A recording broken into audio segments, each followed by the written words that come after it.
Hola, buenas tardes. Mi nombre es Mariana Rodríguez Méndez. Soy estudiante de la materia Visualidades Contemporáneas de la Escuela de Diseño Gráfico de la Universidad Nacional de Colombia en la Facultad de Artes.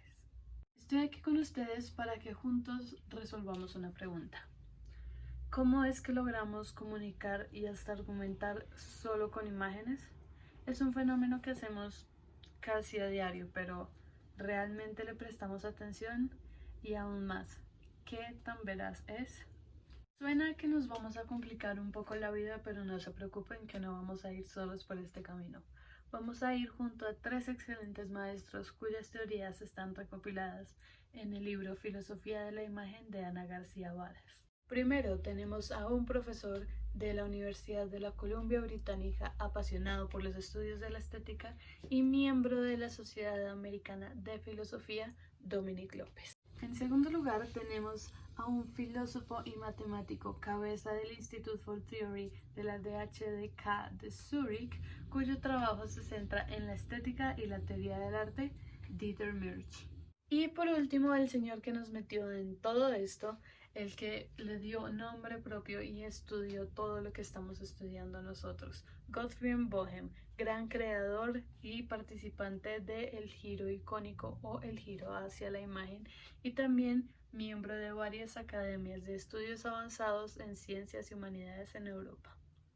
Bueno, ¿y qué tiene en común toda esta gente? Se preguntarán. Bueno, sencillamente que estas tres personas estudiaron la imagen y tienen en común un enunciado que será muy importante para lo que nos compete, y es que la imagen hace visible lo invisible. Primero que todo, tendríamos que empezar hablando de qué es esto de el giro icónico. Pues el giro icónico, el giro hacia la imagen, es un fenómeno que se da cuando, al estudiar las capacidades del lenguaje, los estudiosos en el tema se dan cuenta que éste se ve sobrepasado y que necesita echar mano de medios extralingüísticos como las imágenes. Resulta que en este estudio el señor Gottfried Bohem se dio cuenta que la imagen tiene un sentido y un poder propios, hacer visible lo invisible. Tanto así que dice que lo humano se define a partir de la manifestación material de algo inmaterial que con dicha manifestación se hace visible. En palabras más sencillas, nuestra humanidad reposa en mostrar materialmente algo que no tiene cuerpo. Siendo así, la imagen es algo natural e inherente en el ser humano.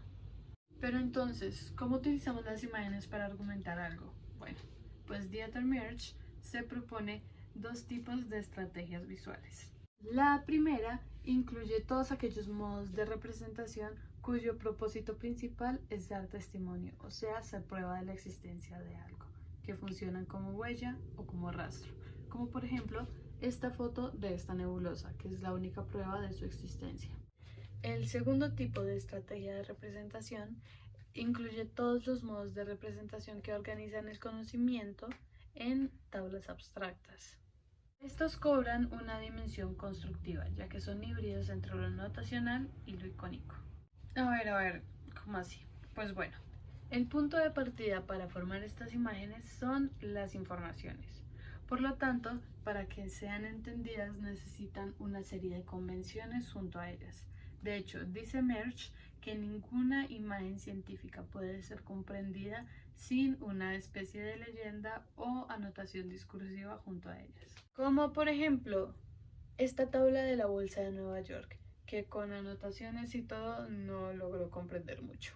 Pero bueno, lo que nos interesa no es particularmente la bolsa ni sus convenciones. Lo que nos interesa es cómo esta imagen ayuda a que los entendidos en el tema se expliquen tantas cosas, y cómo esta imagen nos da a entender una emoción o un sentimiento. Para resolver esta primera pregunta volveremos por un momento al profesor Gottfried Bohem y a su colega filósofo Ludwig Wittgenstein.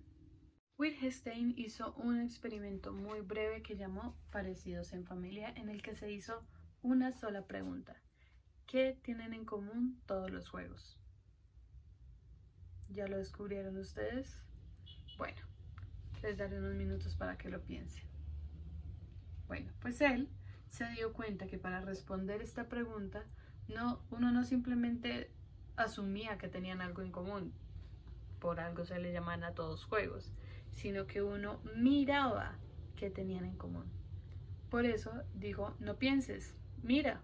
Bajo esta lógica de no pensar, sino mirar, las gráficas se proponen el reto de trasladar lo más abstracto, una subida al dólar, por ejemplo, a una configuración visual que muestra lo que generalmente no se podría ver en simples barras y números. De esta manera, los que saben del tema pueden ver algo que era abstracto y explicarse la caída del dólar en un año u otro. Simple, le dieron cuerpo a algo que antes no lo tenía. Bueno, esto pensando en las imágenes del segundo tipo, las que organizan el conocimiento. Pero ahora respondamos la segunda pregunta. ¿Cómo una imagen como esta nos da a entender un sentimiento o una emoción? Para esto nos iremos brevemente con el profesor de la Universidad de la Columbia Británica, Dominic Lopez. Para empezar, el profesor López concibe la imagen como una representación bidimensional de un mundo tridimensional, como artefactos creados con la intención pura de que se reconozca en él el objeto representado.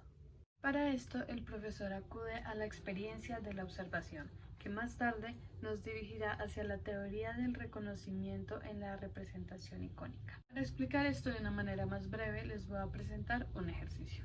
Vamos a ver primero esta imagen. Y ahora nos vamos a imaginar cómo nos sentimos cuando vemos de frente a frente, cerca de nosotros, un gatito. En ambas oportunidades experimentamos ternura o ganas de tocarlo, ¿verdad? O alergia para los alérgicos. Esto sucede porque para Dominic López ambas experiencias de observar son muy parecidas, aunque no sean idénticas, debido a que en ambas imágenes tenemos un determinado tipo de semejanza. Pues Dominic López afirma que son las mismas capacidades las que intervienen en el reconocimiento de un objeto en una imagen a las que intervienen en el reconocimiento de un objeto al natural. Esto nos lleva a la teoría del reconocimiento de la representación icónica, que va más o menos así. Un receptor comprende I correctamente donde I representa icónicamente F solamente en el caso de que I estimule la capacidad del receptor de reconocer F. Bueno, vamos a romper un poco toda esta ecuación con un ejemplo sencillo. Les voy a mostrar esta imagen y ustedes me dirán a qué se les parece. Les daré unos segundos. La respuesta parece obvia, ¿no? Un gato. ¿Pero por qué? Bueno, esto es porque reconocer un objeto implica reconocer por lo menos alguna de sus características. Si bien este no es un dibujo realista, vemos todas juntas las características que hacen la gatidad del gato. Vemos sus orejitas, vemos sus bigotes, vemos su cola. Y si ponemos todas estas características juntas en nuestra mente, ella grita gato.